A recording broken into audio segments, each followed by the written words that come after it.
Hey guys, welcome to Hashtag Total Markout, episode 10 of season 2. Thanks for joining us here. I am the producer, hashtag boss.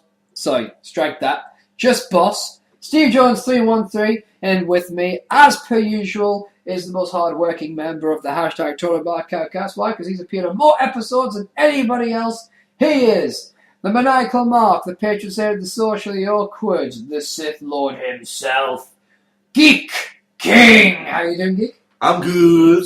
Good. And I'm good. And then also in the studio as well, feeling a bit under the weather, but he is here anyway, as our mascot. He is the Mini Funk, the Low Walker one, but don't expect him to talk much, if at all. Hello. He's kind of just an audience of our splendor, really. So anyway, Geek, bit of a boring week, really, for WWE. Unless you're on a tour. Well, yeah, unless you're on a tour, of course. Especially if you're on a tour. I'll get into that in the news. But, by God, I mean, considering... this is why UK fans, I tend to think, are some of the best fans you get. Because if you're going to keep Fandango going live, you should wait until fucking Raw on Monday. North, South Carolina. South Kakalaki! No, you don't deserve that full one. Yeah. South Kak! Yeah. It's basically... we had Wrestlemania, which for a lot of people was nah. For us, it was like nah. But across the board, for most people, it was eh.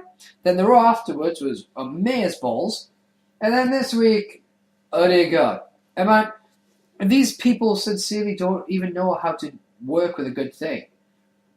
But I suppose we best cover this, really. Let's move on to Raw. It's the WWE recap, and Let me start off by saying, Yeah. on SmackDown, Mm-hmm. Dolph Ziggler came out and was rudely disrespected. And then something happened on Saturday Morning Slam, where Mark Henry decided that he wanted to kick ass. And Mick Foley said, okay. And then something happened on, although that could be the week before, I don't really pay attention. Mm. And then something happened on Main Event. Mm-hmm. And then something happened on Superstars. Mm.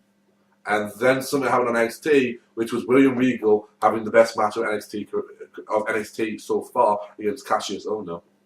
Mm. And then Raw happened. And Raw kicked off with Sheamus and Randy Orton versus The Big Show. Well, what the fuck is going on here? I honestly don't know. This was a match that happened on SmackDown, and he walked away from it. Big Show being one, after they decided they would have a handicap match on because Booker T wanted to give him one. Booker, I'm watching you. I honestly don't understand the logic that's being applied here. Honestly, That implies there's logic. I honestly, at this point, I'm starting to think that WWE are deliberately trolling Randy Orton.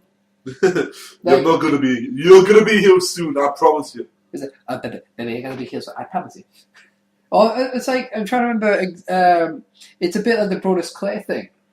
The Brodus Clay debuting soon. They're going to start doing vignettes of... Randy Orton heel soon. Yeah. It's going to be awesome. With fans counting down. Basically, Sheamus and Randy Orton were able to work together with Sheamus sending Big Show towards Randy Orton for a huge RKO. After a fucking nicely placed brogue kick. Indeed. Big Show lost to the team of Sheamus and Randy Orton, which is rare for Big Show to lose a handicap match. So it would have been interesting had it been a different team, but of course it wasn't, so nobody cares. Boring. Boring indeed, my good friend. But Same old shit, same old shit, same old shit. we go Same old backstage where, Matt Striker, I believe it was Matt Striker, was standing by with the Josh. three. Was it right? One of them? I don't give two flying fucks really at this point. Hey, they didn't do anything to us. It's WWE are pissing me off. Well, don't take it out on Josh and Matt. Don't think it's Todd Grisham or Tristan Roberts. In fairness, I don't like Josh Matthews. Why? He's a bit of a whiny twat, to be honest with To you. be fair, the last time he fell in love with a diva from New Jersey, she did divorce him. I did not know this. Yeah, a former diva for the WWE married Josh. Uh-huh. And he fucking, when AJ came out, he goes, I got a bit of crush on AJ. This was NXT. Yeah. When she first came out, he goes, I got a bit of a crush on AJ. And Michael Cole turns around and goes, hey, careful. And then what happened last time? Yeah. At which point he turns around and goes, yeah, that's my fell in love with a diva from New Jersey. She divorced me. Yeah. And I was like, what the fuck are we... And we just given up as divas, so we're just going to say what the fuck we want. It's like divas are coming out. We're just going to have a laugh now. We might as well. Matt Striker, I'm not too well. I fucking miss Matt. Just Josh Matthews. My boy Matt. My boy Blue. My problem with Josh Matthews is it's like Josh just kind of like he needs to read up more because sometimes he does make like really. Yeah, but that's why he's not JBL now. And I don't like this whole thing on SmackDown that Michael Cole's now back on SmackDown. Yeah, I know. Josh and JBL had a good chemistry going. They shouldn't have fucking done it. But anyway, it's because Michael Cole's the face of WWE. No, he's not. No, he's not. He's the voice of going to a commercial. I know. Well, anyway, he might as well do the commercials. He fucking sounds like he is. Yeah. But I tell you, for 6 months after he moved to Raw and was doing pay-per-views, whenever he was halfway through a pay-per-view match, I thought the way he said it, like I was expecting him to say, "We'll find out when we come back." But the 3-man band, baby, decided that they were going to call out the Shield because the Shield actually fucked them up. Yeah, it was hilarious. Triple H is in the middle of the ring on SmackDown. That's the thing which happened on SmackDown. Triple H is coming out on SmackDown, right? Yeah. So he's there, and he's about to talk about Brock Lesnar, his match, his injuries. Yeah. At least that's what we were told he's about to talk about. Yeah. He never actually got past more than I had a match at WrestleMania, and then you heard, BAM! And I'll come from just a 3-man band! And after they came and fucking Heath did some bullshit on the mic. Greatest swerve in the business. They actually do their own theme. They came out and they did their fucking shitty and that, and you're sitting listening, going, okay. And they come along and they're about to jump on they jump on the apron the same way as the Shield do. Yeah. And then you hear Sierra, Hotel, Indigo, Echo, Lima, Delta, shoot. Yeah. And they come down and you think, oh shit! Troops is going to get jumped 6-1 because he's the fucking game and Undertaker can take on 3 of them by himself. Yeah. Yeah. Alright, so Taker has 3 of them come after him. Triple H needs 6. Yeah. And then the Shield turn around and go, oh, fuck you, Russo wrote this. And swerve us all by attacking 3MB. They seek out injustice. Because it's injustice. And then they go to attack the Triple H. Yeah. It's injustice that they want to do it first. Exactly. Like, you can't do it. Triple H is big fry. Yeah. So they come out and they attack him. And fucking Roman destroys Heath. Yeah. But we'll talk about that in a minute. Yeah. That was the second worst beating he took that week. And then, I think fucking Dean is fighting Jinder. The funny ones together. Yeah. Fucking Drew is with Seth. No, that's an interesting match. That's a match we've seen. And NXT was part of the semi-final for the Gold Rush. Seth has got a different attitude though right now. Still wrestles the same, right? But so was again, so is fucking Drew. So and then they attack. They go attack, and all we hear is no.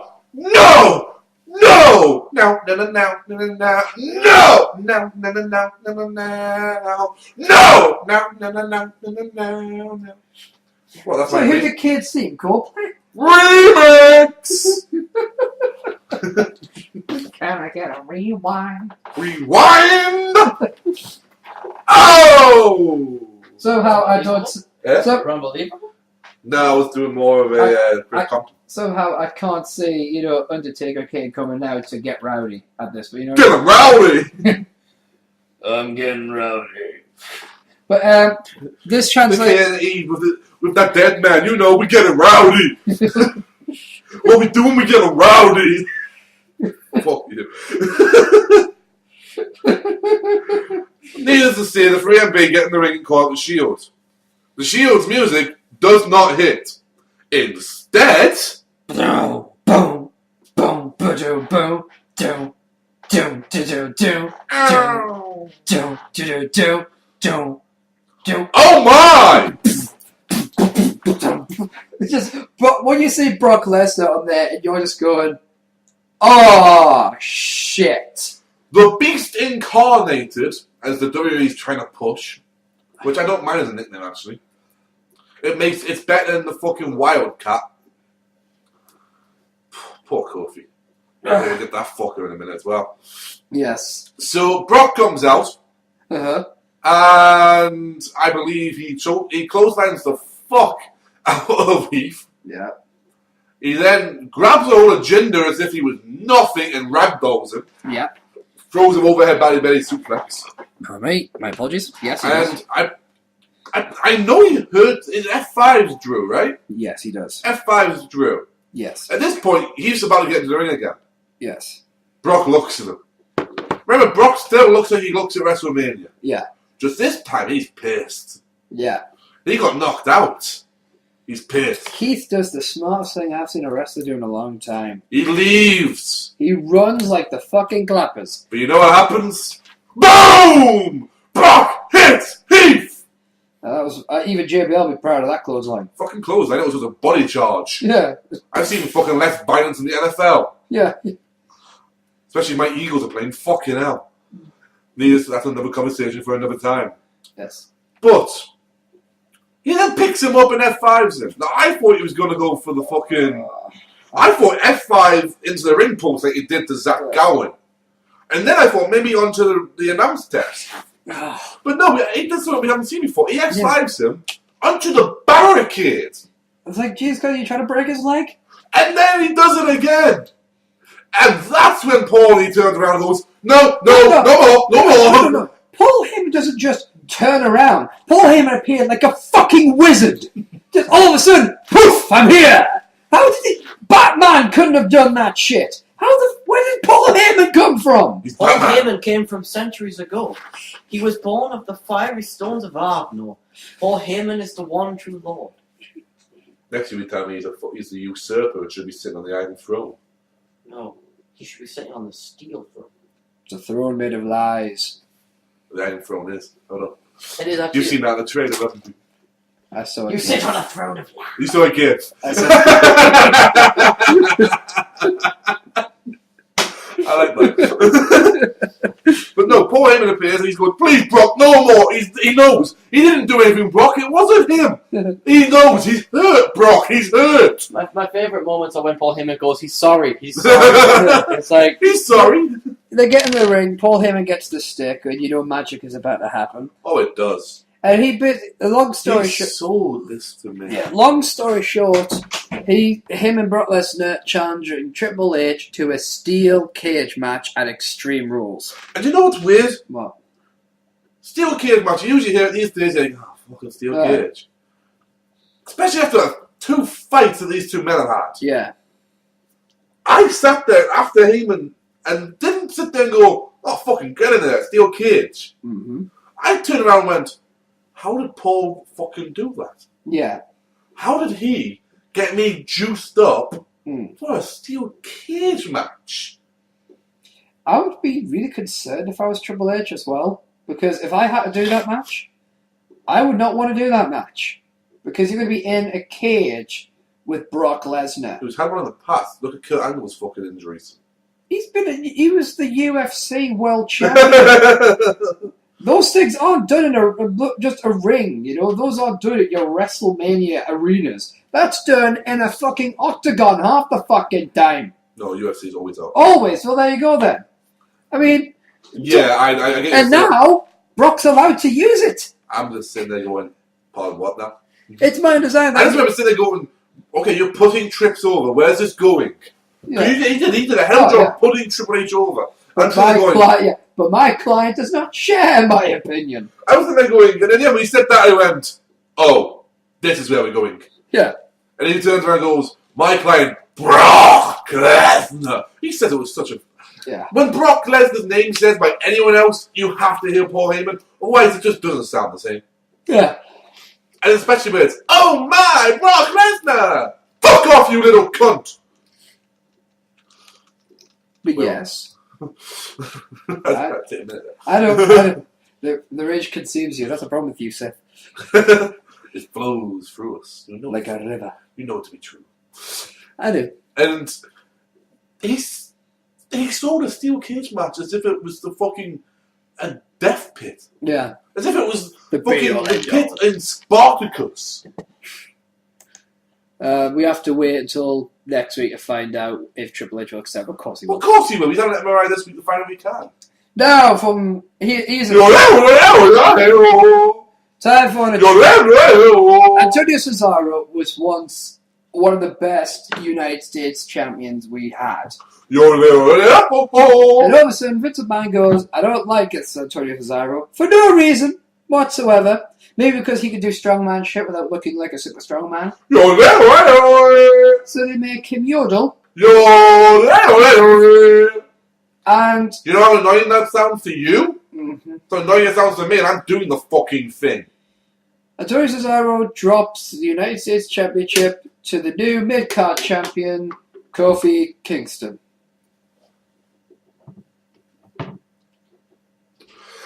No!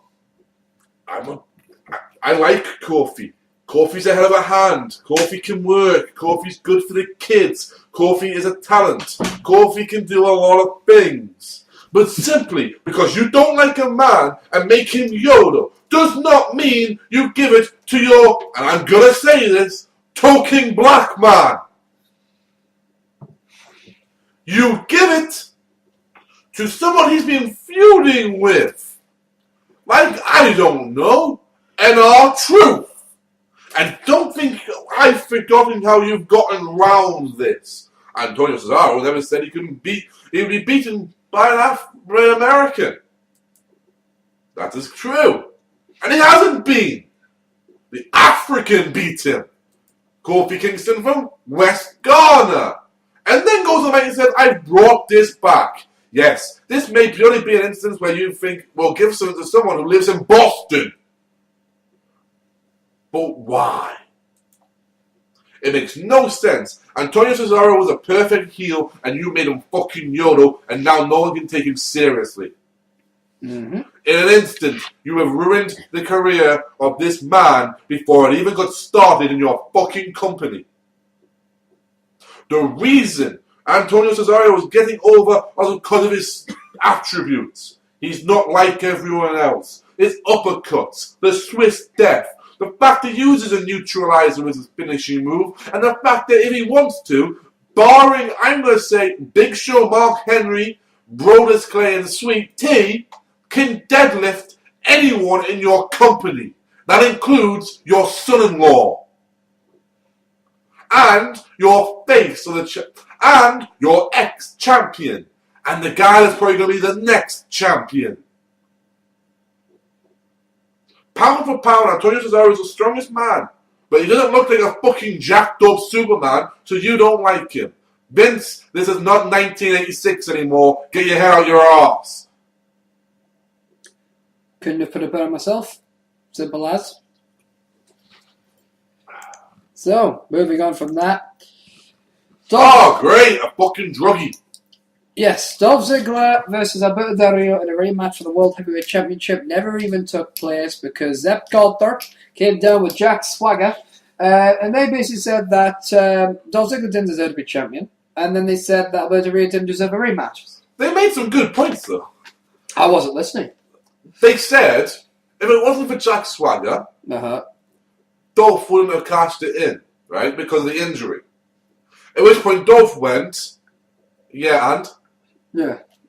And then they said, Alberto didn't deserve another chance at being a world champion and all over. Didn't really make a good point for that one because it was where he's got a rematch, so he does. Yeah.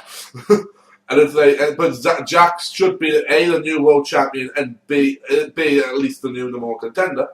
Mm. So this shit happens. Yeah. We go backstage. Team Bricky.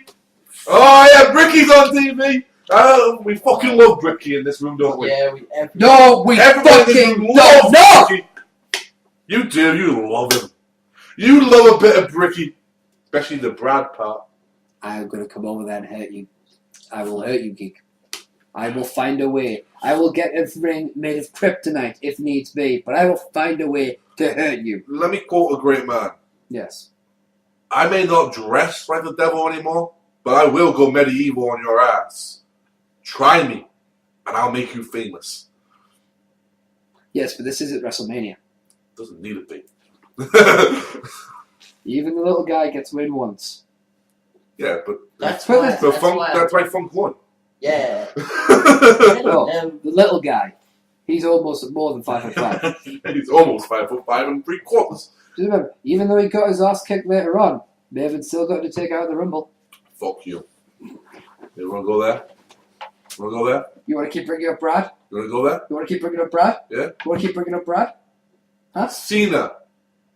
What about Cena? Didn't he beat Shawn Michaels at WrestleMania 23? Yeah. Yeah, I went there. Yeah. Yeah, I went there. Yeah. And Shawn told him to. Yes, he did. That's a smart man. He's a smart man, you know. He didn't I mean, you know why he told him to, didn't you? He He was a better wrestler.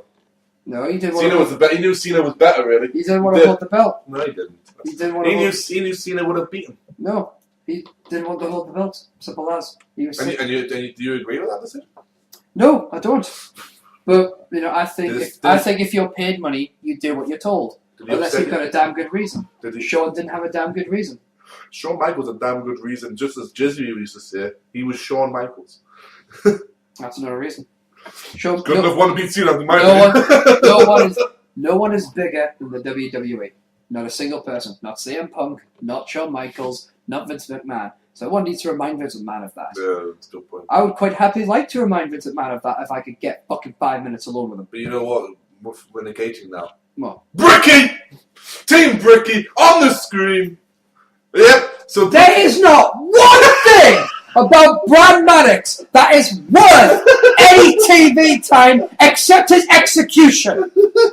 There is a part of me that hope Brad Maddox kills someone in fucking cold blood so he is executed. Then maybe WWE can cash in on him finally and get a return on their fucking investment on this piece of no talented shit. So, anyway, hashtag beefy assistant.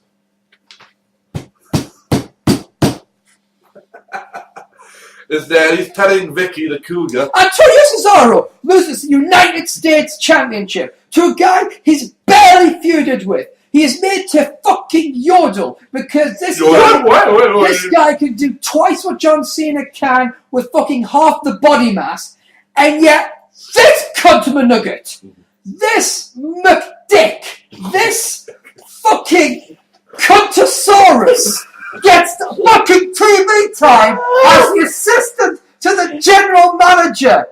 And, I mean, Edge had to pretend to fuck this fucking broad to get the same TV time. Brad Maddox is just there because, his beard impression is shit, and the girls kind of like him, so, yeah! Well, because he doesn't take his top off anymore on TV, so they only kind of like him. He's the third ranked fucking... I don't know why I know this, but he's the third sexiest male ranking of any superstar on current TV. Yeah, the last time we did that, we ended up getting Dashing Cody Rhodes that looks like a frog. That was fixed, that one. This one was actually done on a separate independent website, and it was fucking CM Punk, you know what? It doesn't matter, because they do Don't nothing. Brad. There is no ROI on this guy. There is a return of investment. Oh. There is no return of investment on this guy. Why? Merchandise? None. You know, profiting from TV time? None. You know, actual content worthy of money coming from this guy? None. So, can we get back to what I was saying? The white Jonathan Coachman is there. Right? So, white coach, sorry. The coach. No. The white coach. The white coach is there, and he's telling Vicky that he doesn't know what will happen in the match. He doesn't think that Alberto will be able to do the match. Uh-huh. Vicky goes, what am I going to do? You know? But we all forget an interesting point. Previously, Vicky had come out and said, excuse me! Yeah. Like a jumped up fucking Miss Piggy. Yeah. And come out and, for a split second, took over the existence of AJ Lee's body. To interrupt a promo and declare this world title match would happen. But we go there, and then Teddy Long, the jumped up little shit, the George Jefferson wannabe, comes in and says, Brad, love Brad, there it is, the Brad, no, the Maddox, yes, the Maddox, comes through. The Maddox Matrix. I bet that's his finishing move. Yes. If it's not, it should be. Oh, yeah. Yep, the Maddox Matrix. Everybody really lives in the Maddox Matrix. Yeah. I just made him a t-shirt. Hand reverse, return of investment coming at you. Right. And he says he's made a match between Jack Swagger and Dolph Ziggler with an incentive, which is led to believe that the incentive is if Jack wins, he'll be the number one contender. Yeah. Boss.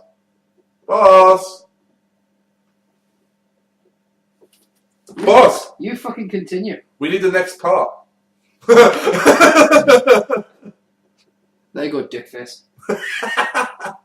That's later on, we'll get to that. Anyway. Dickface appears. No, that's not Dickface. That's PTP. That's in none of your time for that, Mr. No Days Off, D Young. Yeah. And the real deal, Titus O'Neil. Indeed. Without his uncle there. Yeah. Floyd Pancake Patterson.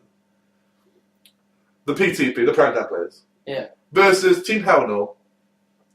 In a random match for why with her. Just to give them a match, I'm guessing. It's just for the sake of having that match. It is.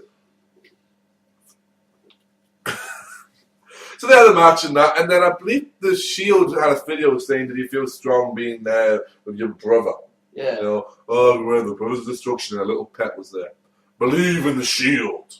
Yeah. I don't think they screamed it this week. No, they should have I done. think it was an intense. I think Seth said it this week actually. That would explain it. And so that's that's them queued up, and it's announced that next week on Monday Night Raw, live from London, England. Yeah. It'll be the Shield, Roman Reigns, Seth Rollins, and Dean Ambrose taking on Daniel Bryan, Kane, and The Undertaker. This is going to be a good match. Team, oh shit! This is going to be weird. So is it Team Hell No and The Undertaker?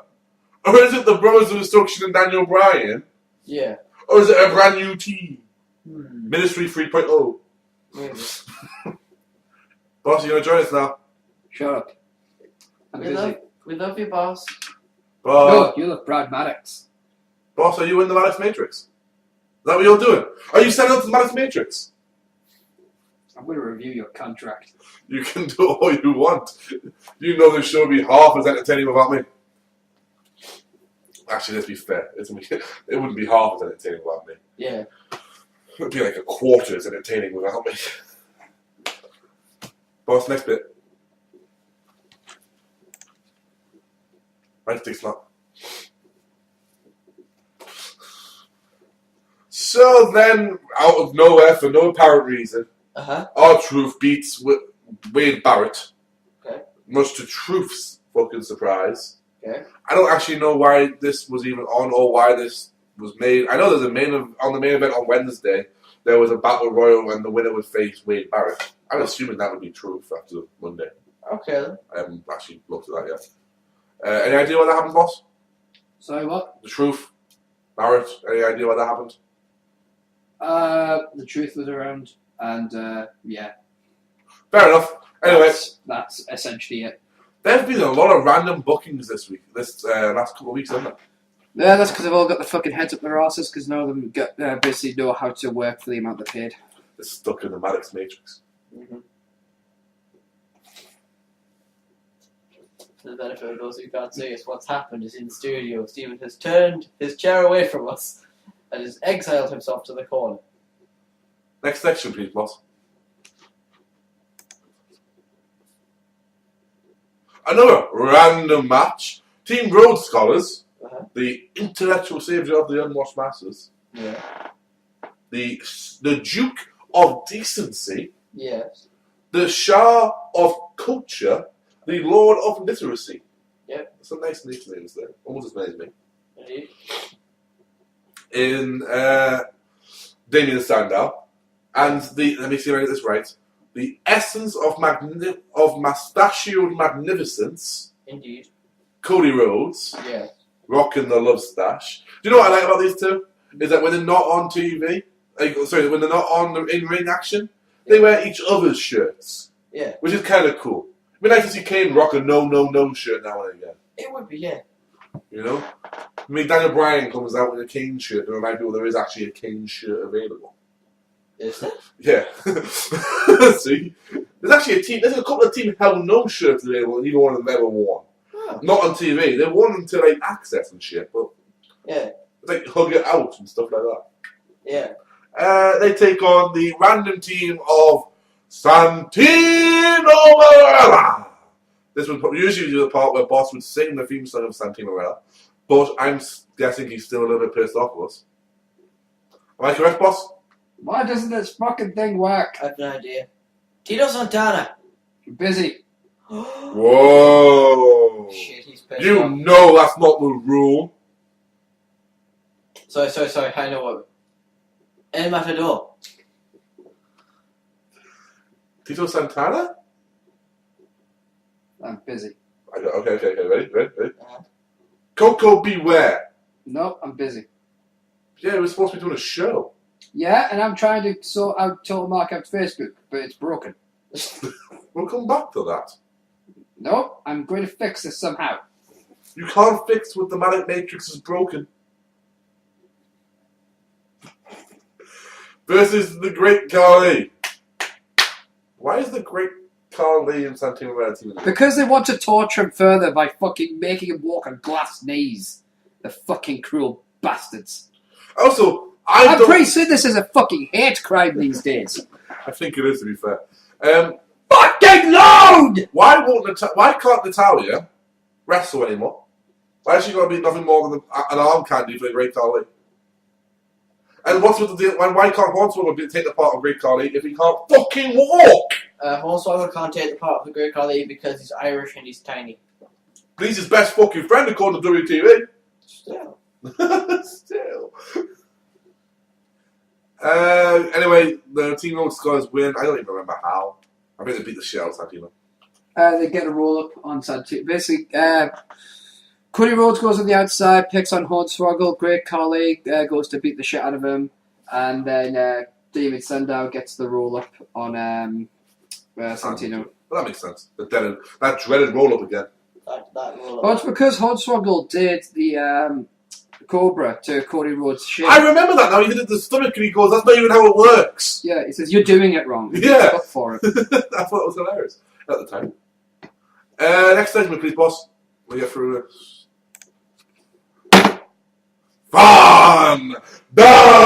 Fandango! This is basically how you kill anything. Give it to King.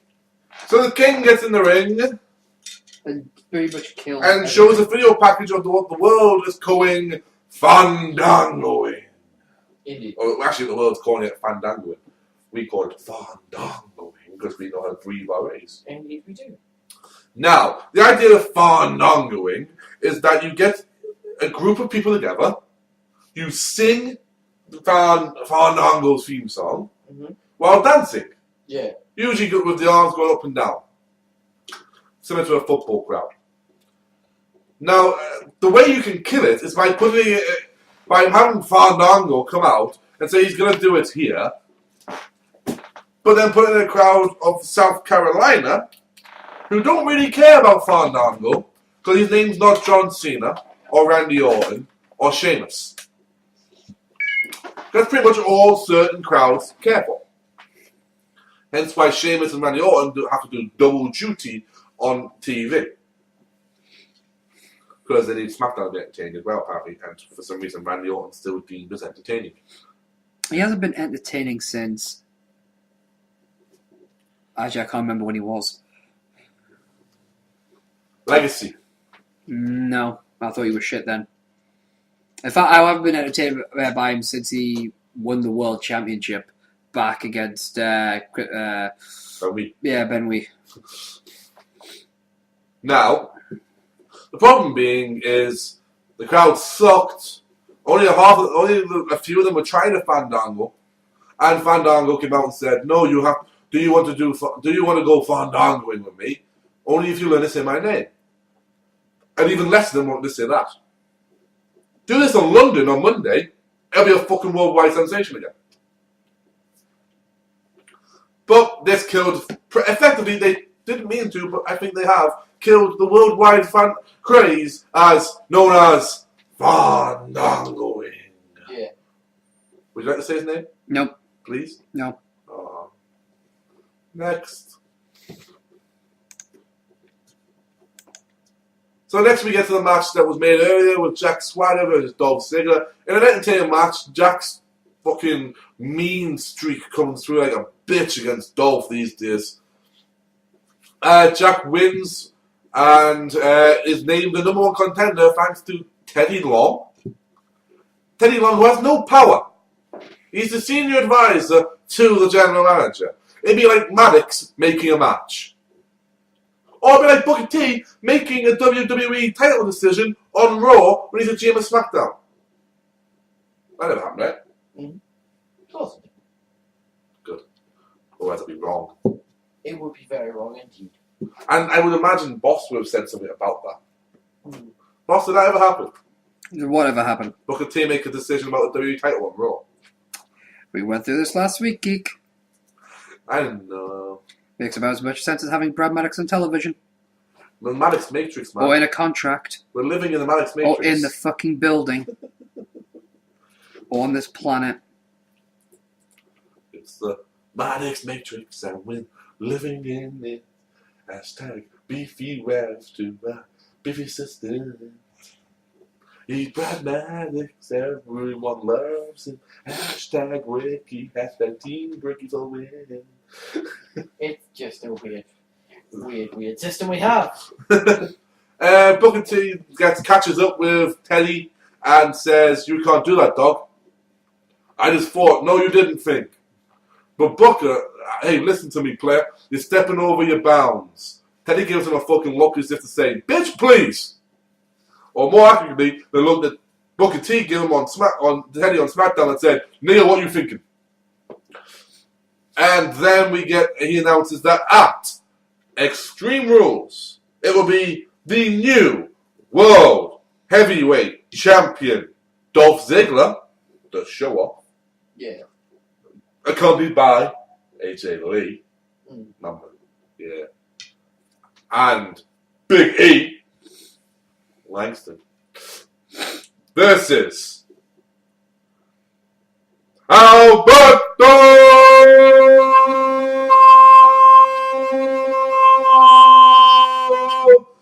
Del Rio.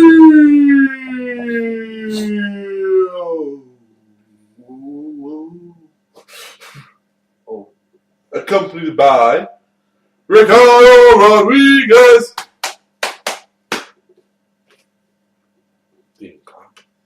I know. Versus a real American, Jack Swagger. Oh god. Accompanied by his founding father, Zeb Coulter. In a triple threat match.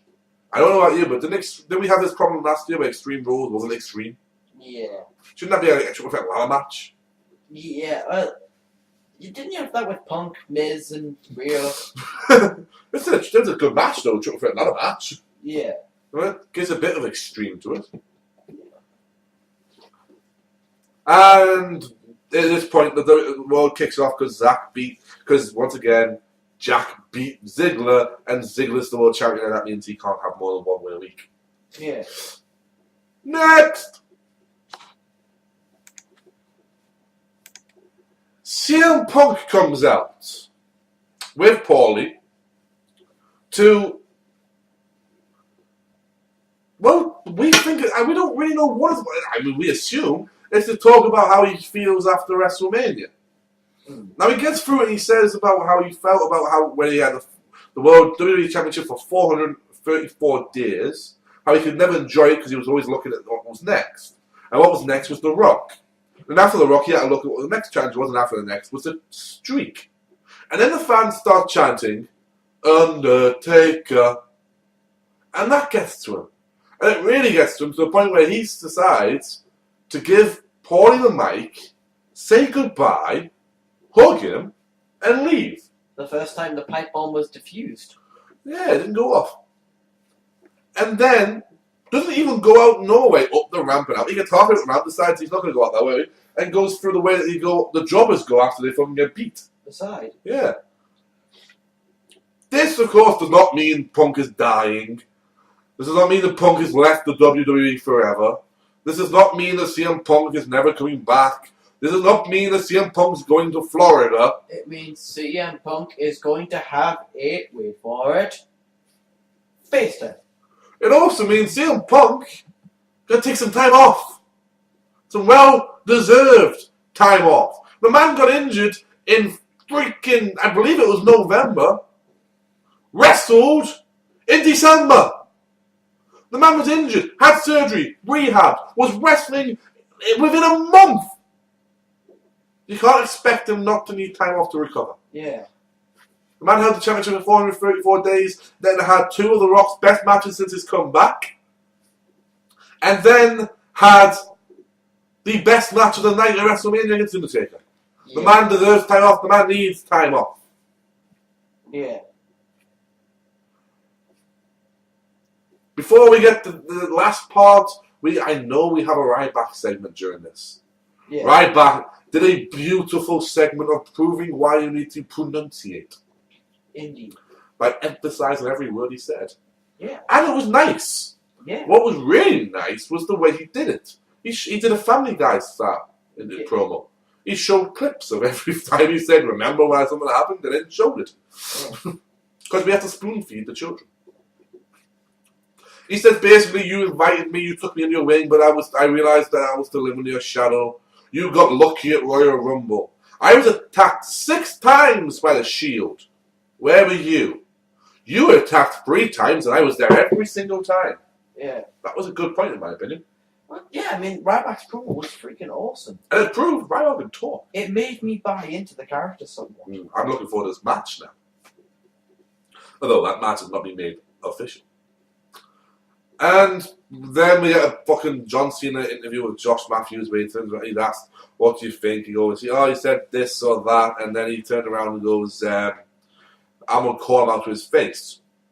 Right? Yeah. Okay. However, before that, boss, next segment, please. Thank you. Click. Click. Before that, we have Nikki Bella defeating Caitlyn. That's a very nice picture of Caitlyn. It's weird because you could easily Photoshop that and make it look as if it was Nikki's face on them boobs. Why would you want to do that? I don't know, I'm just saying. Also, throughout this match, the only entertaining part was JBL and King's commentary. And the ending of this match was bullshit. Oh yeah. The fact that King said you can tell a difference between the Bellas. At which point JBL turned around and goes, can you? Of course you can, but you blind? And JBL turns around and goes, why? Is Nikki the bigger one? At which point I give up on the rest of the match and start laughing my arse off. Yep. How's the match end again, boss? They contradicted everything that JBL and King just said.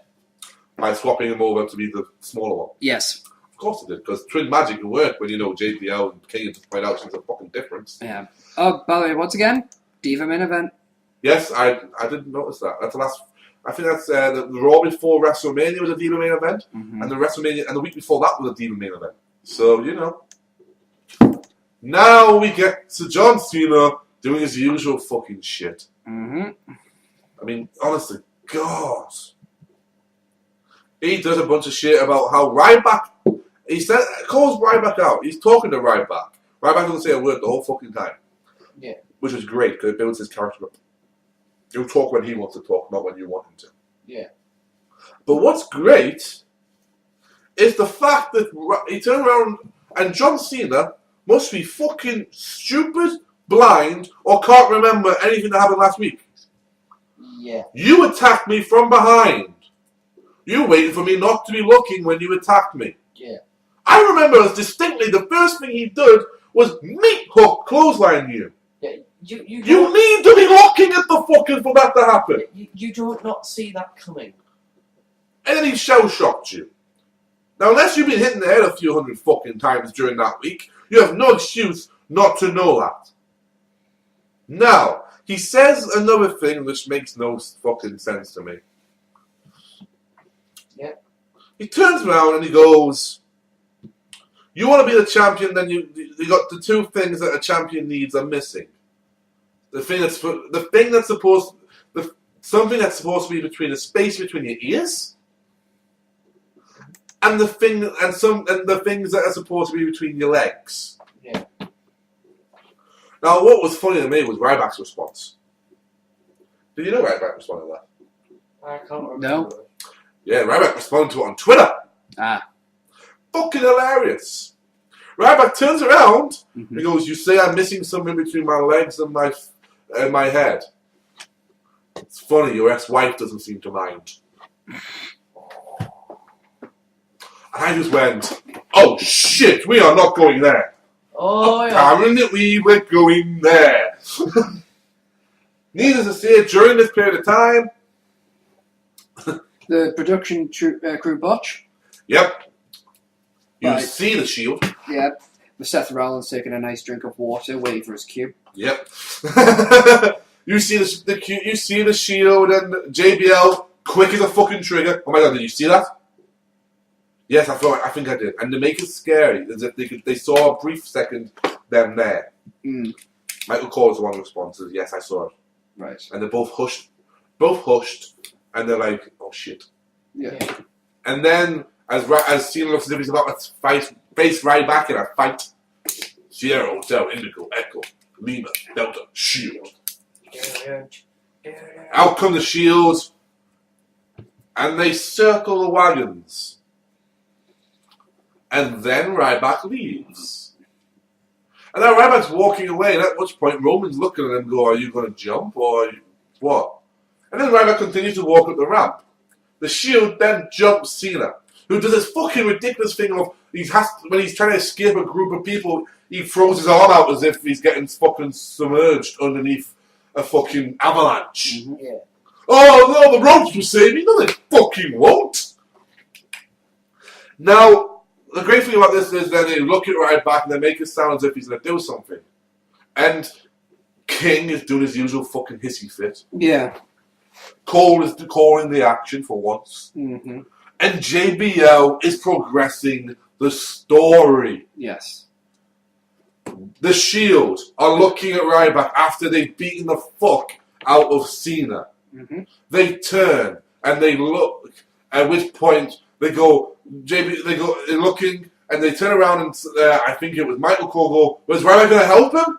At which point JBL turns around and goes, "Why would he? You heard him before. He'd been beaten up 6 times and Cena didn't help him." Yeah. And then they powerbomb him, and that's how we end it with the fist pump of justice. And we end the show like that with Ryback just walking away, not caring. Yeah. Do you know the problem being? Mm-hmm. Can we quickly now look, if you don't mind, boss, look up to see where Extreme Rules will be? Okay. Go to shows, Extreme Rules. Loading up the WWE Extreme Rules page. Because this is all well and good, but if the arena is shit, this build is going to mean nothing. Let's have a look. Let's get rid of these rolling ads. Yep. Ticket information. Ticketmaster.com. WWE Extreme Rule Tickets. /artist /1675254. Bob. It's that. You're still a cunt. I know. I've been bitching on Twitter. I know. It's in Scott Trade Center, St. Louis, Missouri. Alright, well, that's a decent enough crowd. Yeah. Right, that's a decent crowd.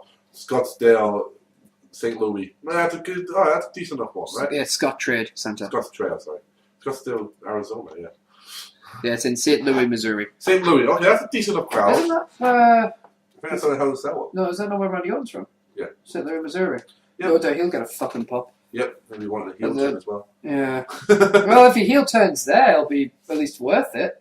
Yeah, Because the then reaction. at least have his fucking fans behind him. But I'm pretty certain the entire radio you'll just hear a chorus of "finally." also, it's also the same place that Evan Bourne's from, so maybe return there. Because he is almost cleared to wrestle. He's been doing some matches in NXT, he's almost cleared to be brought back up. No, no, Christian's clear to wrestle. They just haven't got anything to bring it back with. Yeah, they're waiting for something good. I would assume Dolph. Yeah. It would make sense. It would make, yeah, but you've just. Yeah, I know. So it's gonna make this is hopefully gonna have a payoff at Extreme Rules. My. And I'm gonna say right now, Yeah. I wouldn't mind Ryback as champion. My prediction for Extreme Rules is that it's going to be Pain! It's going to be one of the biggest. I'll say that it's going to be one of the worst pay-per-views of this side of the fucking century so far. Honest to God, this side, since 2010. In fact, it'll be a worse pay-per-view than Elimination Chamber. It's going to be that fucking bad, just because the problem is, at least with Elimination Chamber, the one thing I'll say to it is, frankly, they didn't even try to hype it. Steve is going to fight Kane. The Cena ambulance match was the only one that had any real form of hype. Because beyond that, I thought you meant this, yes. Because I thought he was talking about Rock versus Punk. Yeah, because here's the thing, right? Punk versus Punk's Elimination Chamber match. Yeah, wasn't anything to do with Elimination Chamber. It was again Jericho. Mm-hmm. That's what it was. Let's not pretend it was anything else. So Daniel Bryan was world champ. That was Santino. Yeah, that was the crowd going nuts, thinking for a minute Santino might actually be able to win it, and going, "Are we actually going to see Santino the world champion?" But there was no build. Yeah. This one they actually tried to build it, but you can tell with the way they're thinking right now, it's going to be like, no. And I have no hope. I mean, I've been wrong before. Of course, I've been wrong before. It's going to be Sheamus versus Mark Henry, because I forgot to mention that Mark Henry attacked Sheamus on SmackDown, and he attacked him this week on Raw.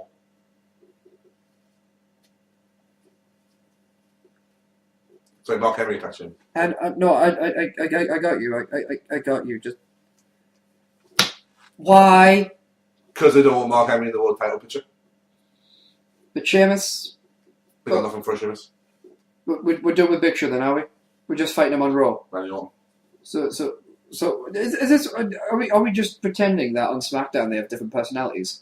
No, it'll be Randy Orton. Oh, we're gonna have versus Big Show. Maybe SmackDown could be a coming new show if it comes, anti-Raw, where all the faces are heels and all the heels are faces. They're gonna make it so where Sheamus has they can't ignore Mark Henry. Yeah. So Randy Orton's gonna take up the war against Big Show. Yeah, I mean, what? We might as well just go that far. Let's pretend SmackDown's a different territory. So all your heels are faces, all your faces are heels. And still nobody knows what to do with CM Punk. You know what I mean? Is it Michael Hayes? Basically, as you fucking expected, Raw, pile of wank. We knew it was going to be a letdown. No matter but next week, it's in England. London! We got you back. It sounds like you're from London. Alright, let's get into some wrestling rumours and headlines. I have to share this with you guys because we often take the piss out of a guy called Ryan Clark. Cunt. Who is the head of eWrestlingNews.com. Cunt. And he posted this article, and just because no good deed goes unpunished, he says thanks to Ranji Chahal for his help with this newsletter. So he wrote, get ready for this, guys. For those unaware, Randy Orton once spent 38 days in a prison. Orton was imprisoned by the military. The WWE star was punished because he was absent without leave on 2 separate occasions. He'd already disobeyed an order from a commanding officer. The United States Marine Corps sent him home after he served his punishment. Wow!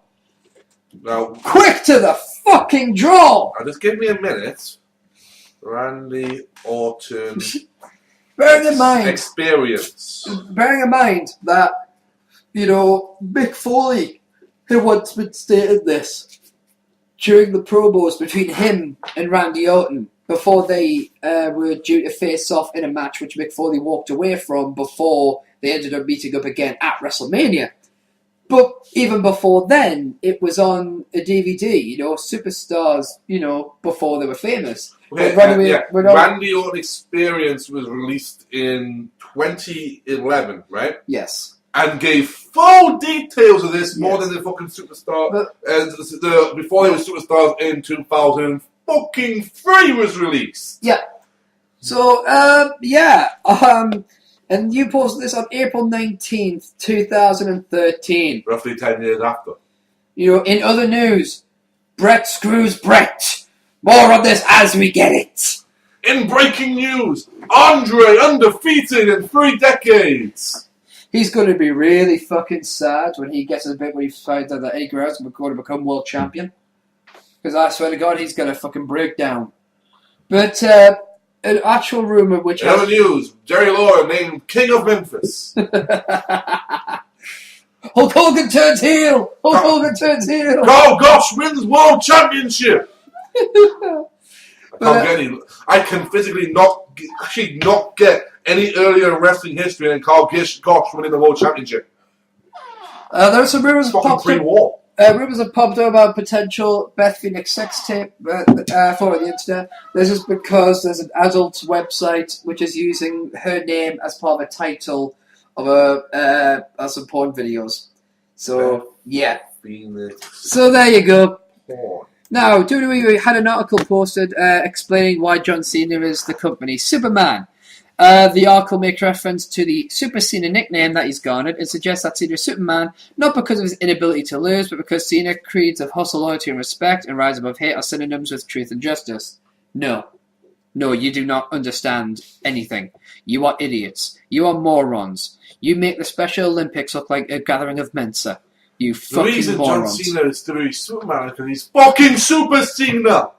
You made him invincible to beat! Just. Oh, dear sweet Jesus Christ, Mother of Mary. Okay, as we stated before, the WWE Performance Center is officially replacing the current NXT developmental facility in Tampa, Florida. Triple H noted that WWE's future is shifting their future to Orlando. The WWE Performance Center will be a 26,000 square foot facility with space for 7 rings, a training workout center, physical therapy stations, a soundstage for editing and production, and a lounge area. WWE and Full Sail University will continue. Where's the lounge area? Yeah, WWE and Full Sail University will continue their relationship by having Full Sail students work alongside WWE professionals who are employed at the facility. The center will employ around 100 people, but only 16 of them are full-time positions. WWE is not receiving incentives from the state of Florida to create the facility. What? Full-time positions. Yeah. John Cena will be missing 3 consecutive WWE live events in May on the 24th, 25th, and 26th. Due to that, WWE has announced that Shawn Michaels will now be appearing at those events. Also scheduled for the events are the New Age Outlaws and Chris Jericho. For the UK? It just says on the 24th, 25th, 26th. I think they're in America. Yeah, it's America. It's well before. Yeah. And finally, Michael Crewson, who was director of touring for TNA, has given notice to the company that he is leaving. He will finish up with the company this week. The head of touring. Wow, it must be really hard to book the fucking Impact Zone 90% of the time. No, by touring, I mean those spot shows where half the roster's not there. Oh, right. Cruz was responsible for booking all of the venues for TNA, all of them, and had been with the company since 2008. So this comes shortly after a lot of people have left, including, Craig Jenkins of the PR department, and then Jules Wortman as well. So, yeah, TNA, a lot of rats are jumping off the ship. Not wrestling rats, obviously. Wouldn't want to get you smarks confused. Right, so that's everything for the wrestling rumors. So shall we continue with the WrestleMania special of You Get It I wasn't sure we had that extra part there. No, that's written in my own contract. Otherwise, I'll get a very stern letter from myself. Maybe even a spanking. But right. Now let's get to the WWE WrestleManias. It's PM, PBM. Yeah, it's is 15, 16, and 17, 16, obviously known as 2000. Yes. Obviously, we finished up with WrestleManias 1 to 14. Yes. To give you guys a reminder, you gotta get that! Sent a message to Geek King for a suggestion for kind of like a hashtag fan corner / you gotta watch. And it was which of the WrestleManias were best? Like the first 14? Or the last 14. Which would have been 15 to 28. So we started going through the list. And now... I realised it took fucking half an hour just to do 7. So we're trying to aim for 3 episodes. So we're going to try and cover 15, 2000, and 17. So, starting with WrestleMania 15. WrestleMania 15 took place in Philadelphia, Pennsylvania at the First Union Center, March 28th, 1999. They had 2 heat matches. It was Jacqueline with Terry Runnels defeating Ivory with D'Lo Brown, and D'Lo Brown and Test when Draws and the Godfather eliminated each other at the 21-man Battle Royale because the number 1 contenders for the WF Tag Team Championships, which means our first official match of the night was Hardcore Holly defeating Billy Gunn and Al Snow in the triple threat hardcore match for the WWF Hardcore Championship in 7 minutes and 6 seconds. The weird thing about this, Billy Gunn goes in as champion. Yes. Nobody expected to see Billy Gunn going into WrestleMania 15 as a hardcore champion. But he did, and it was fucking awesome. Lots of nice blood. Billy Gunn's got blonde hair, so he's got that Ric Flair effect. Yep. That crimson mask becomes that fucking red hood. So, decent enough match. Following this up, we had Owen Hart and Jeff Jarrett, JEFFJARRETT, with Miss Tennessee herself, Deborah, defeating D'Lo Brown and Tess with Ivory, who of course had who won the WWE Championship match in the earlier match on Heat, as stated by Boss, in 3 minutes and 58 seconds, in basically a match that was Tess just waiting for a minute to kill on D'Lo. Now, in the infamous match, the Brawl for All, Butterbean defeated Bart Gunn in a Brawl for All boxing match, which featured, by the way, in other rounds, Steve Blackman, Bradshaw, Brian Christopher, 8-Ball, Skull, Farouk, Gilbert, Jeff Hardy, Matt Hardy, Hawk, Animal, Midian, Rocco Rock, Johnny Grudge, Tiger, Al Singh, Scott Taylor, and Viscera. Bart Gunn was beaten by Butterbean in 34 seconds. Now, I don't hold it against Bart Gunn for losing to Butterbean. This was a shoot. Yeah. I don't hold anything against him for losing to Butterbean in 34 seconds. However, Bart Gunn's reputation was meant to be that of a legit badass. Losing in 34 seconds didn't help his... Yeah. You know, if you want the good opinion, ask Jim Cornette. There it is. But yeah. Following this, we had Mankind defeating the Big Show Paul White by disqualification. The winner of this match would have became the special guest referee of the main event. So, Big Show was told out there, win if you have to, but lose, and make sure he can't make the main event. So during the match, Big Show gets disqualified and decides to line up chairs in a nice orderly fashion so that he can then chokeslam Mick onto the fuckers. Well, up next, it was the Road Dogg versus Ken Shamrock, Goldust with the Blue Meanie Ryan Shamrock, and Val Venus at a Four Corners elimination match for the WWF Intercontinental Championship, with Road Dogg walking away with the Intercontinental Championship reign intact in 9 minutes and 47 seconds. What's the Blue Meanie? Decent enough match. Road Dogg winning was a surprise. I thought Val was going to get it, or Kenny, but, Dog held on to it. This is very much when DX was fucking split by this point as well. Fair enough. Well, this was Kane with China, the ninth wonder of the world. The wonder being, is it a dude or not? Defeating Triple H by disqualification in 11:33, which I believe is when China got involved and the referee then disqualified. More on Triple H later on. Up next, it was Sable versus Tori in a singles match for the WWF Women's Championship. She was retaining the title in 5 minutes and 9 seconds, and that's Tori with an I. And Tori at this point was playing the role of a stalker. Wow, a woman who stalks another woman in professional wrestling. Never seen it happen again. No, never. Next up was Shane McMahon. Whoop! Here comes the money! Money. With Test at ringside, defeating X-Pac for the WWE European Championship in 8:41. Sorry, 6. Yep. I thought it was 6 from here. 8:41. Yeah. In a match that ends because, Shane Mac's that good. Actually, no. It's the turn of Triple H. Triple H turns his back on DX, turns his back on his best friend, and then decides to join the corporation. Indeed. And then up next, it was The Undertaker with Paul Bearer defeating the Big Boss Man in a Hell in a Cell match at 9 minutes 48 seconds, which leaves us as one of the biggest, I'll say the biggest images in WWE history. The Brood come down on the top of the Hell in a Cell, because this was Ministry Undertaker. Of course. They pop open the old Hell in a Cell and proceed to then lower a noose down in the cell, where the Undertaker then puts it around Big Show's neck and proceeds to lift the cell with the Brood still on top. Yep. Up until Big Show is being choked and figuratively killed. Big Boss Man, yeah. sorry, not Big Show. By the Undertaker as a sacrifice to the higher power. Yes. Following this is the main event. See, didn't do it all at you. No, that's your gimmick. I know you're going to steal that one. No, the Manix Matrix doesn't allow that. And Stone Cold Steve Austin defeating the Great One, The Rock.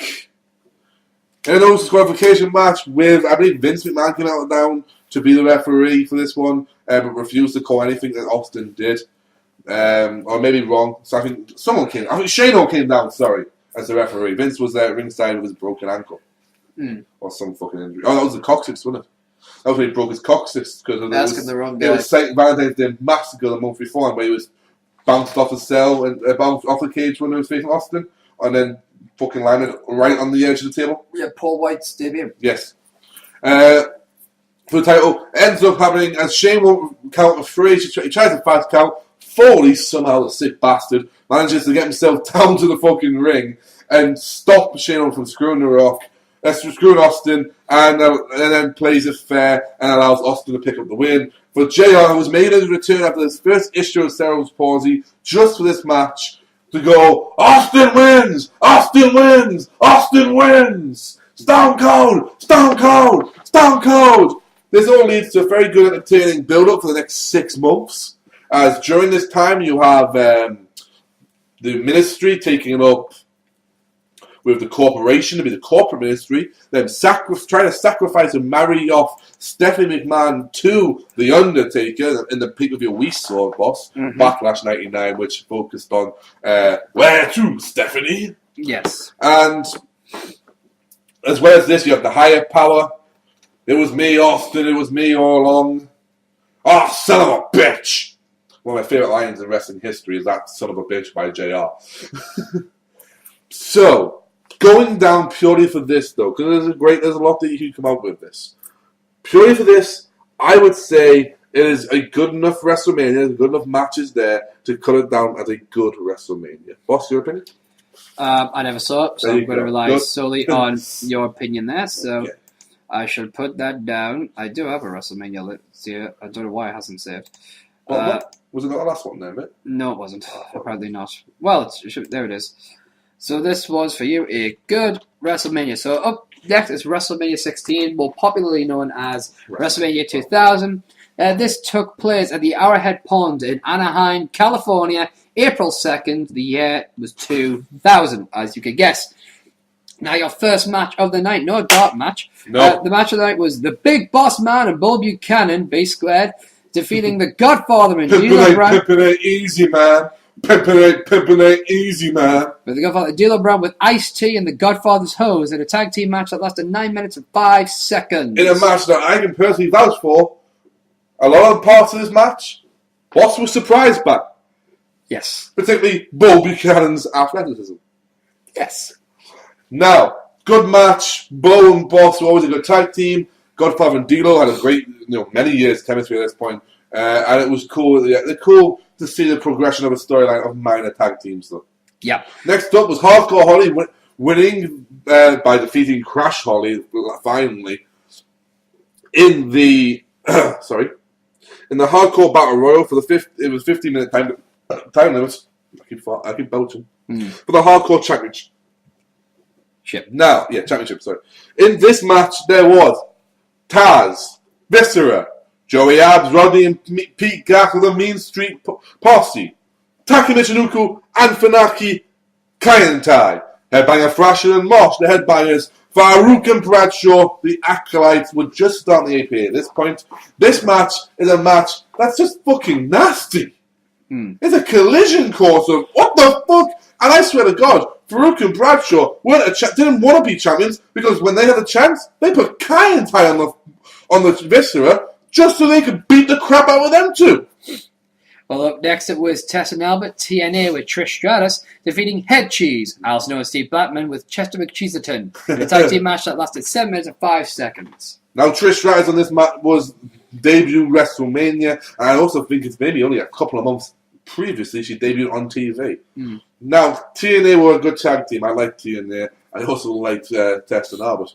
That's the old joke you've got to do at that point. Head Cheese were funny as fuck because Blackman was the straight guy Al Snow's wackiness. This match was an entertaining match, even if it does seem to go a little bit too long, in my opinion. Yeah. Blackman and Snow had great athleticism and great ability. Test and Albert were good for big men to sell. The finish of the match is the big boot and the elbow drop on Al Snow while Blackman's distracted, and Chestnut Cheeseton then gets the old Blackman leg drop or elbow. I can't remember which one they did. I think it was a leg drop. The Snow leg drop over Blackman's knee. Following matchup is possibly the most famous ladder match since WrestleMania 10. Edge and Christian versus the Dudley Boys, Bubba Ray and Devon versus Matt and Jeff Hardy, the Hardy Boys, in a triangle ladder match for the WWE Tag Team Champions of the World. In 22-29, this match has everything a fan of that time wanted and more. You went into this match thinking it was a ladders match and coming out going, I don't know what we saw, but it was amazing. Yeah, following that, you had Terry Reynolds with the fabulous Moolah defeating the Cat with Mae Young in a cat fight with special guest referee Val Venus, lasting 2 minutes and 25 seconds. Don't really need to talk about that match. It was thrown on there to show some puppies. Yeah. Next up was Too Cool, Grandmaster Sexay, and Sky Too Hottie and China defeating the Radicals, Eddie Guerrero, Perry Saturn, and Dean Malenko in a 6-person intergender tag team match, which meant China could fight the boys because, well, she technically is a boy. In 9:38, in a very good match, it's cool to see Too Cool get their moment in the Radicals' debut on WrestleMania. I think it's like maybe only a couple of months after their initial debut on TV. And it progressed, of course, the Eddie Guerrero China story. And this was a 2-fall triple threat for the WWF Intercontinental and European Championship match. The first fall would win the Intercontinental title, and the second fall would win the European Championships. Triple threat, Kurt Angle going as both the champions versus Chris Jericho versus Chris Benoit. The first fall went to Chris Jericho, becoming the Intercontinental Champion, and then the second fall went to Chris Benoit, who became the European Champion. The entire match lasted 30 minutes, 35 seconds. Okay.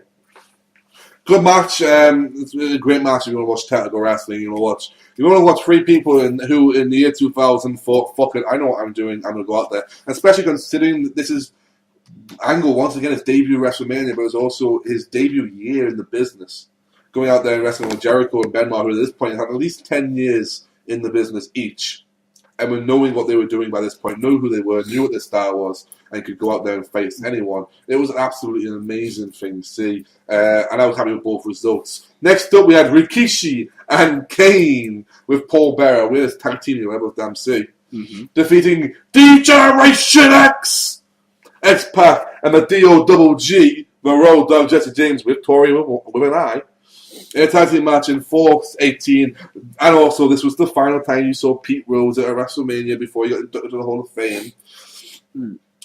And of course, we see a dancing chicken, and Kane gets a hold of Tori, but she escapes, and it progresses every storyline it needed to. Now, there's obviously during the streak. This is the first WrestleMania is where Undertaker does not appear. This is the second one. Yes, I think this is the last time he doesn't appear.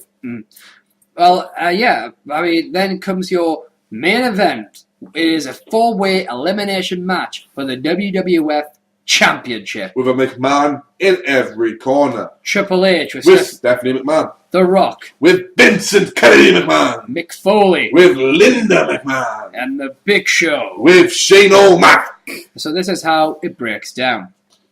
Breaks down real easy, man. They go in there, they're fighting, and the first person to get eliminated is the Big Show by the Rock, pinned after a chair shot from the back by Foley and a rock bottom by the Rock. I believe at some point Triple H even beats the fuck out of them. All 3 turn to face the Big Show. Yeah, the second elimination was Mick Foley, eliminated by Triple H. He was pinned after a pedigree and another pedigree into a steel chair at the 90-minute 40-second mark. And at this point we see Foley waving goodbye to the WWE Universe and has acknowledged that this would probably be his last match. At this point, everyone thought this was his last match because we were too young to know better.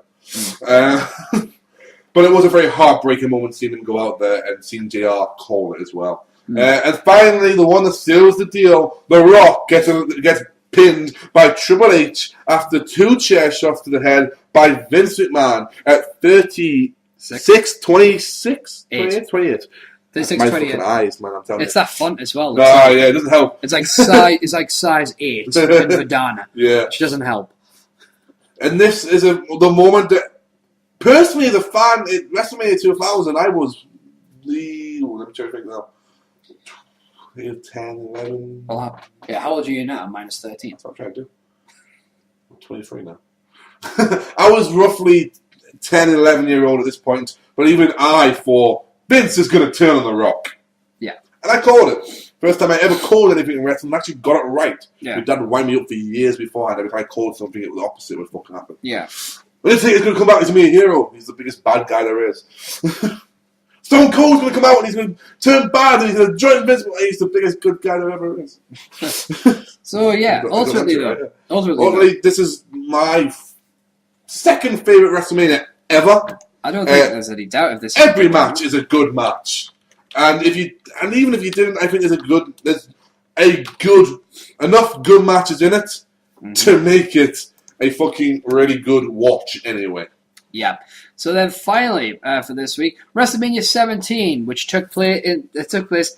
The first one to hold in the state of Texas. It was the Reliant Astrodome with attendance of 67,925. It was one of the biggest WrestleManias ever. Of course, it was in Houston, Texas. So when you think that the main event was Stone Cold Steve Austin versus The Rock, obviously... Oh, it was a sellout, you know. But before we get to that, let's at the very least... you're dealing with the X Factor. Let's deal with the matches. Our heat match, X Factor, Just Incredible and X-Pac with Albert versus Steve Blackman and Grandmaster Sexy, who, by the way, was recently arrested for DUI, or is it DUI speeding? So Steve Blackman recently on the JBL Cole show. Yeah. Tag team match, 2 minutes and 46 seconds with X Factor picking up the win over Steve Blackman and Sexy. Why? Because you're dealing with the X Factor. I get a little bit high. I fucking love that song. Anyway, it was Uncle Cracker and I fucking loved it. I got a bit of white. How do we kick off the show? With Jericho! Break down the walls of Jericho! Defeating, sadly for myself, William Regal, the single match for the Intercontinental Championship in 7 minutes, 8 seconds. A good match, a hell of a technical match. I'm going to say this right now. It's already a good one, this one for me, because it's my personal favourite WrestleMania ever. Yeah. So I'm going to have to try. I'm going to be unobjective here. But going through that, if I remember from memory, there's 2 matches I don't like, but that's it. So, no, I mean, I remember watching a great match, an absolutely great match, this one. So I cannot complain at all. Yeah. Now, the next match was Taz and the APA, talk about an ass with Jacqueline defeating... Oh, it's like, do you want anyone to walk out that ring? Yeah. Defeating the Right to Censor, the Good Father, Val Venus, and Bull Buchanan with Stevie Richards in a 6-man tag team match lasting 3 minutes and 52 seconds, which is an eternity when you're in the ring with the APA and Taz. And the fucking old White Sox himself, Stevie Richards. Oh, how did he survive? I mean, in my opinion, this is a great match because it's just the fucking APA and Taz just beat the shit out of Right to Censor, and it's what you want to see since Right to Censor first debuted on TV, something like 6 months before. The following match was Kane defeating Raven, the Hardcore Champion, and the Big Show for the Hardcore Championship in a triple threat match basically went everywhere around the Astrodome. They drove golf buggies. They went through walls. Kane jumps off the fucking arena. Yeah, it was pandemonium. It was a fucking great That was how I was introduced to Raven, by the way. Wow. And I was lucky. I was introduced to Raven through ECW. Yeah. But you got to remember, this is one of the first WrestleManias for me. So, but up next, it was Eddie Guerrero with Perry Saturn versus Test. It was for the European Championship. In 8 minutes and 30 seconds, Eddie Guerrero picks up the win, becoming the new European Champion. No, I wasn't a personal favourite of mine on this pay-per-view. I thought Eddie was better than Test, to be honest. I thought Eddie should have been able to win without cheating. I also wasn't a big fan of Test at this point. Test to me was just kind of that guy, you know. The favorite thing about Test, the big boot. That was it. Didn't see what everyone else saw of him at that time, and I didn't see it, especially didn't in ECW. But following contest was Kurt Angle defeating Chris Benoit in a singles match After the referee was knocked out, I believe, I may be wrong here, but I do believe that Kurt Angle, this whole came about because Chris Benoit made Kurt Angle tap in a non-official match. He basically made him tap out to the crossface on an episode of SmackDown on Raw, and he tapped out, but it wasn't during a match, it was during an interview segment. Yeah. So, but this was a good match, hell of a technical match, so it's one of my favourites. Up next was China versus Ivory for the WWF Women's Championship. 2 minutes and 39 seconds. China beats Ivory to become the new Women's Champion. Ding, ding, ding, we have a winner for worst match of the year! It was a very painful match to watch. Yeah, for Ivory. Yeah. China didn't do one fucking defensive maneuver. I know. She beat the shit out of a woman three times her fucking less, and the crowd reacted as if, oh yeah, good for her. I never believed that she was fucking injured, that they did the whole angle where she hit the back of her head and she injured herself. It made no sense to me. It was fucking shit. Yeah. The next match, Shane McMahon versus Vince McMahon with Stephanie McHelmsley and Trish Stratus. This is one of my favourite. In a street fight with BAM! Mick Foley is a special guest referee. One of my favourite matches in the entire card. One of my favourite matches in the entire 2001. And bear in mind the invasions later on, and I do like the invasion matches. Now, Vince, it's just great. Yeah, now, Vince, I may look dumb, but I'm not stupid. In that contract I signed, one of the many contract clauses, I love the fact he had a contract for everything. Yeah. That entire year, he just kept pulling out a fucking contract going, see, we signed hundreds of these. It's like, what this allows me to do is to have myself be the referee in any WrestleMania match by choosing, and I'm choosing your match.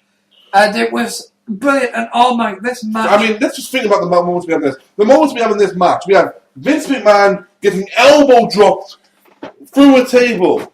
No, we don't. Shane goes to give the elbow through the table, and Stephanie pulls her daddy up. At which point, Trish walks up kindly to Vince to check on her. And then, boom! The slap her around the world. And she slaps him, and Vince doesn't know what the hell's going on, because the woman doesn't slap Vince McMahon. He's Vince McMahon, damn it! Yes. At which point, you then have Stephanie trying to get to Trish. At which point, Trish, boom! Slaps Stephanie. And they run away. Stephanie crawls from the other side of the ring while Mick tries to stop both of them from fighting. No, you never break up a girl fight. What do you never do, Funk? What do you never do? You never break up a girl fight? Ever. You instantly tell your bros. Exactly. Any means you can, including carrier pigeon. With a carrot. With a camera phone to record it in case they miss it. Yep. That's what happens. Okay. At which point, Stephanie gets chased up the fucking arena, and then goes Trish, and we're left going, but the puppies. And then Linda McMahon's there, and you go, I don't want to them. No. At which point, Linda's put in the ring previously by Vince, so that she can watch her baby boy get beaten up. You gotta remember, at this point, Linda was supposed to be in a catatonic state, So she's just sitting there, kind of like eyes glazed over. She did a hell of a fucking job. Yeah. You gotta remember, this match also had like the coast to coast and stuff like that. Well, that's what I'm saying. I'm getting to him. I thought I'd get first. No, at this point, she's sitting there in the ring and she's watching, and he's got that fucking trash can. And he goes, watch what I do to your son. And he turns around and he's about to give it to Shane, who's on his knees, who just has his arms down, and he picks his arm and goes, motions his hand to point behind Vince. Yeah. Because as the camera pulls back, we see Linda McMahon stepping up, and the arena goes nuts. Yeah. She walks up to Vince, who's turned around in the most awkward position ever to turn around. He doesn't just, swip, there we go. No, he turns around bow-legged. Like he just shot himself. Yeah, holding onto the trash can above his head rather than dropping it down, and she kicks him in the nuts. Yeah. At which point, that's when Mick gets a hold of Vince, beats the fuck out of Vince with Mute Cleaver, puts the trash can into there, and I believe it's the first time ever we see Shane go from east side to west side, coast to coast. And that's how it ends. And you have Paul Heyman the whole time doing the commentary of this show, which just makes that match so cool. Up next, it was Edge and Christian defeating the Dudley Boys, Bubba Ray and Devon, and the Hardy Boys, Matt and Jeff, in a tables, ladders, and chairs match for the WWF Tag Team Championships. 15 minutes and 47 seconds on the clock. Are you clock. starting to see why this match is why this pay-per-view is amazing? In 2 matches that both lasted, say, 15 minutes apiece, right? Mm-hmm. You've had a street fight, and now you're getting TLC 1. Yep. This match was amazing. It's gone down in history. I don't need to tell you what happens in this match. Yep. Everybody knows what happens in this match. Yep. Next match, the Iron Sheik won a good battle royal eliminating Hillbilly Jim. Don't go mess with the country boy. In, what's that, 307. 307. Other participants were Luke Williams and Butch Miller, the Bushwhackers, Duke the Dumpster Drosy, Doink the Clown, Motherfucker. Nikolai Volkov, Tugboat, The Goon, Earthquake, The Gobbledygooker, Brother Love, I Love You, Freebird, P.S. Michael Hayes, The One Man Gang, not a Keen, I'm sorry, Kamara, Kenshi, James E. Cornette, The Repo Man. What's mine is yours, and what's yours is mine. That's mine is mine, and what's yours is mine. I know it's some bullshit. Don't go mad with a country boy, Hillbilly Jim. And of course, Agent Sergeant Slaughter, and that's an order, mate. Yep. You know what? It's fun. They get in the ring, they don't do much wrestling, they get in the ring, they go over the top rope, no one gets hurt. Bobby the Brain Heenan gets to do one more Wrestlemania match on commentary, and Mean Gene Oakland's on commentary for the match. It's fucking harmless. I just didn't like it. I don't understand. But up next, the return of The Undertaker as he takes on Triple H in a singles match, 18 minutes, 52 seconds. The Triple H Undertaker match that everyone forgot. Or so the WWE thought. Yes. Can't mention American Badass. No. Can't mention Badass. But it is open to WrestleMania 25, my favorite Undertaker match at the streak. Which leaves us with the main event. Stone Cold Steve Austin defeating The Rock. Now this match is entertaining. It's a no DQ match for the title. They're doing the title. It's entertaining. Yeah. But it isn't remembered for being a good match. It's not remembered for being the best of the trilogy. No. It's not remembered for being a bloody brawl that it is. Nope. It's remembered for the biggest, in my opinion, blunder in the entire career of Stone Cold Steve Austin. The entire writing of his career, this is the biggest moment that went, well, you shouldn't have done that. If you look back at it, you shouldn't have done it. This is remembered for the moment he shakes hands with the devil and joins Vince McMahon and turns heel. Crowd didn't want it. Crowd after didn't want it. It lasted all of, what, we're in April here? April to, I would say... It lasted all the way up to the invasion? Yeah, but it lasted up until the invasion happened, so June. 1, 2, 3 months. Yeah, but it set up the stage for him joining the invasion. Don't get me wrong, I understand that. I understand all of that. But Austin himself has said if he had the chance, he wouldn't have done it because it wasn't done. He said himself, if he heard the crowd even turn on it slightly, he was going to stun of Vince and he would have stayed face. He would have just said, I did what I needed for the title. Problem being is he thought he could still pull it off. And he couldn't. Even attacking JR didn't get him booed enough. He was still cheered when he came out. So he said, but to my opinion, it's a great match. And that moment will go down in history as a, oh my god, what the fuck moment. Yeah. I believe it was the biggest blunder, it was the second biggest blunder, I should be fair, Yeah. by saying that, because of course the biggest blunder is him walking away with his ball, going home. But I think there's no disagreement on that this was a good pay-per-view. It's my favourite WrestleMania, and it's the forgotten WrestleMania. Well, next week it'll be WrestleMania 18, 19, and 20. But... Trying to break that down to be difficult. It is. But however... it's time to go to hashtag Fan Corner where we'll answer your questions. 2 questions this week. We got a question on Twitter from @YouGonnaGet who asks, do you think it's acceptable to annoy any human, famous or otherwise, at 2 a.m. for autographs? No. Now, this is obviously in relation to superstars being bothered at airports and the like, people being essentially throwing autographs in people's faces. If you're going hunting for them, no. Yeah. If you're in the facility that they are, Yeah. and it just happens to be 2 a.m, Yeah. I have no problem for that. But going to them and looking for them and bothering them at 2 a.m, Yeah. they've either just finished work, or Yeah. they're just about to go to bed, or they don't want, not many people at 2 a.m. want to be fucking interrupted with an autograph. Yeah. Famous or not. I mean, this is how I look at it, right? I don't necessarily mind the time, because time gets fucked when you have to travel all over the world, right? It doesn't matter where you are. When you're wrestling, you're tired. You're tired in the ring. You're tired in the backstage. You're tired everywhere, right? For me, it's purely how do you go about it. If it was me personally, let's say you're CM Punk, right? Right? It's 2 o'clock in the morning at Heathrow Airport. 2 o'clock. It's 2 o'clock in the morning, Heathrow Airport. I'm just getting back from seeing my fiance in America. I see you. Mm-hmm. It's 2 in the morning. You look fucking knackered. I'm going to come to you and I go, Mr. Punk, it's an absolute honor to meet you. Mm-hmm. And I know it's 2 o'clock in the morning. I know you must be very tired. I want to know, would it be possible if I could possibly get an autograph, maybe even a picture with yourself? I would happily reciprocate by buying you a drink. That's to me. I wouldn't go as far as a drink. No, I mean like Pepsi is like I would go, I just and leave him for his day. No matter what response, I wouldn't be a bitch about it. Yeah.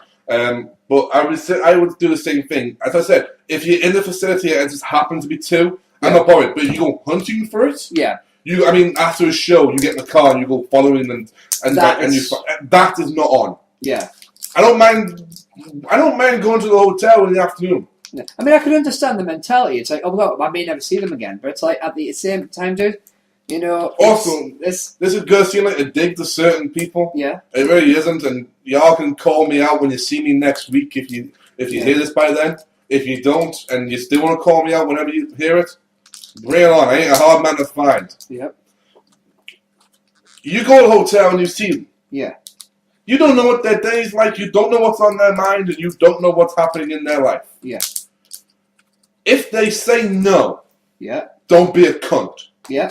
Don't bitch about it. If they just say no, sorry, not again. If they ignore you, don't be a dick. We had the problem where I acknowledged this last year at the tragic time of Hurricane Sandy. Yes. When Eric Van Gisby said that Zack Ryder was a dick. Yeah. I said, yeah, well, Sandy was hit and he lives in Long Island, New York, dude. He's probably not worried about family and shit.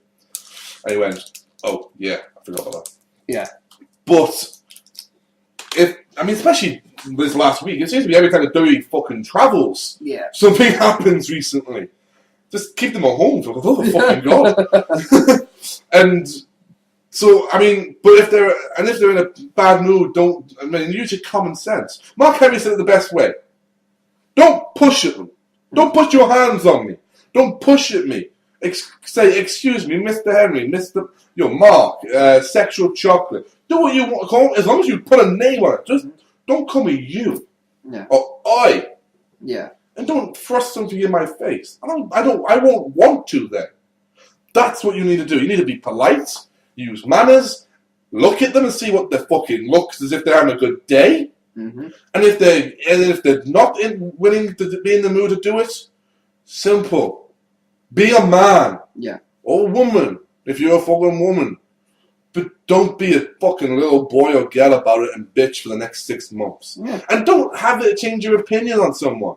CM Punk is a self-admitted dick. Mm. But people have a great opinion of him because they've met him and he's been kind. Mm. Art of Wrestling 100, he talks about it, he mentions this. He says when he was in Pittsburgh going to watch a Pirates game, he walked along to the crowd. He was getting recognized every half an hour. Yeah. And he said, well, not even every half an hour, he said every 30 seconds someone was recognizing me. And he turned around and he said, this one guy drove around, we saw him turn around, park his car up, and run up and go, excuse me, Mr. Punk, I'm a huge fan, can I get an autograph or a picture? And then he said, yeah, sure. Because he was polite. And then he turned around, and the guy goes, "Yo, so what are you in Pittsburgh for? Because I know you wouldn't watch it ever, and you live in Chicago." He's like, "Oh, I'm coming to watch the game. I'm coming to watch the Pirates game. You know, we're on our way back home, and I wanted to get off the bus with it." It's like, "Oh, cool. Have a good time. Thanks, and have a good time." You know. And he just went back. He goes, "That's fine. Yeah. It's when you come looking for me and say, can you sign it to eBay? This will let it E big B." Yeah. But, You know, yeah. as the famous Futurama thing is. But yeah, I mean, for me, it's all about how. Like, if it was me, for me personally, I do not care what time of day it is. Again, if someone came up to me and was like, "Can you sign this?" I can't imagine why I wouldn't. Unless it's like You say you're having a bad day or something. it'd have to be a catastrophically bad day for me for some reason, or if I'm seething or something, or if I'm clearly in the middle of a discussion. That's the one that gets me. Eating. Like if I saw CM Punk and Lita in a restaurant, right? Yeah. And there's you and me sitting in a restaurant, you know, and there's CM Punk and Lita. I will wait till they're finished, you know, and I'll excuse myself, walk up and says, "I do apologize for interrupting you. I know you probably don't have time to sign anything. Could I possibly bother you, Mr. Punk, for a quick picture?" Yeah. You know, I don't want to make you sign anything. A picture is just click, thanks very much. If he says no, I'll say, "Well, kindly shake your hand." Yeah. And then leave it be. Because then, hey, I got the chance to talk. Yeah. That's what I'm at. But anyway, it's all about manners and the way you do it. Yeah. And the question from Tumblr. Who are your top 3 superstars that never got used properly by the WWE? Fucking hell. So a top 3. Ooh. I'd say that's the thing, 'cause the only very subjective is how do you think a person should be used? I guess that's what you mean. So. On my list, one of them has to be Matt Striker. Yeah. I never felt he was used properly. Another person that was never used properly.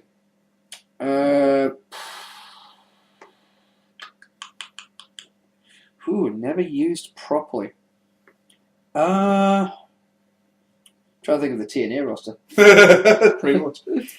I don't think Booker T was really used properly, if I'm honest. I mean, he had great moments, but I don't think they ever used him to the extent that he should be. Because even in WCW, Invasion, you know, kind of thing, he was perceived as a bitch. Which, yeah, I know he was the heel, but it would have been nice. I mean, one of the biggest problems I have with the Invasion thing was the fact that it didn't have enough heel-face things. It could have had more faces within the...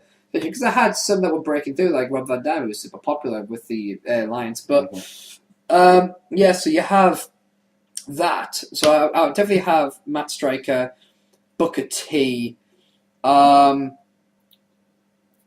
then, a third person to never use properly. Never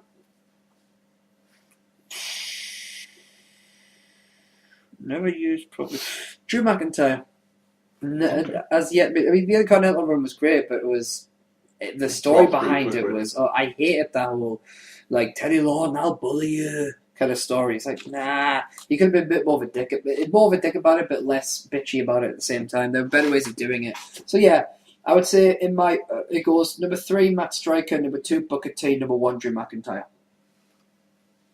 Okay, Lance Storm. Oh, why didn't he not come in my mind? Rhino. Yes, could have easily been much bigger star. Hurricane Helms. Yeah, I was trying to say Hurricane Helms, but I felt the Hurricane stuff was cool. It was when he turned to Gregory Helms that I kind of felt it was like they dropped the ball. Yeah, I think the person himself could have. Yeah. Either way, Hurricane, he could have been the fucking superhero to beat all of Venom. You know, he could be the world champion as that joke type. You know, oh my god, the Hurricane's really world champion. And what to do? You go, fuck, the Hurricane's world champion, man. Yeah. And then Gregory Helms could have been, wow. I mean, his matches with Matt Hardy proved he deserved that to be there. So yeah, Lance Storm was a great wrestler and should have been world champion. Easily could have been at least a decent world champion rival. Yeah.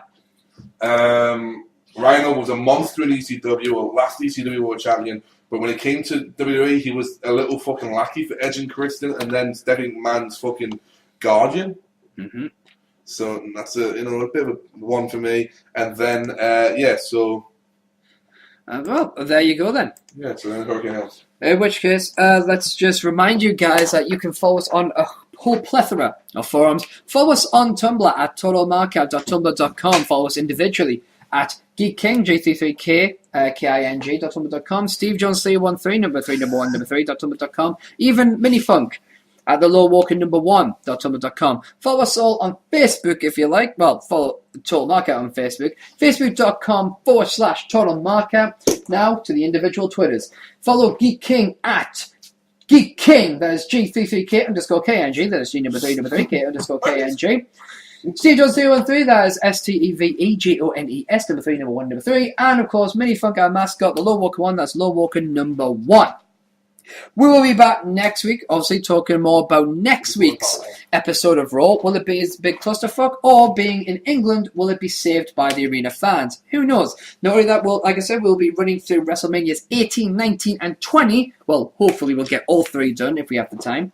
Obviously, we'll be answering your questions in #Fan Corner, and we'll see what kind of utter nonsense Ryan Clark has posted on his e-wrestling news. And plus we'll look at other rumours. But until then, and my friends, until episode number 11, it's goodbye from episode 10, from the boss, SteveJones313, from the silent, under the weather, but trooping it out, Funk, Low Walker 1. It leaves me to just turn over to Geek King to take us out. Geek King, take us away.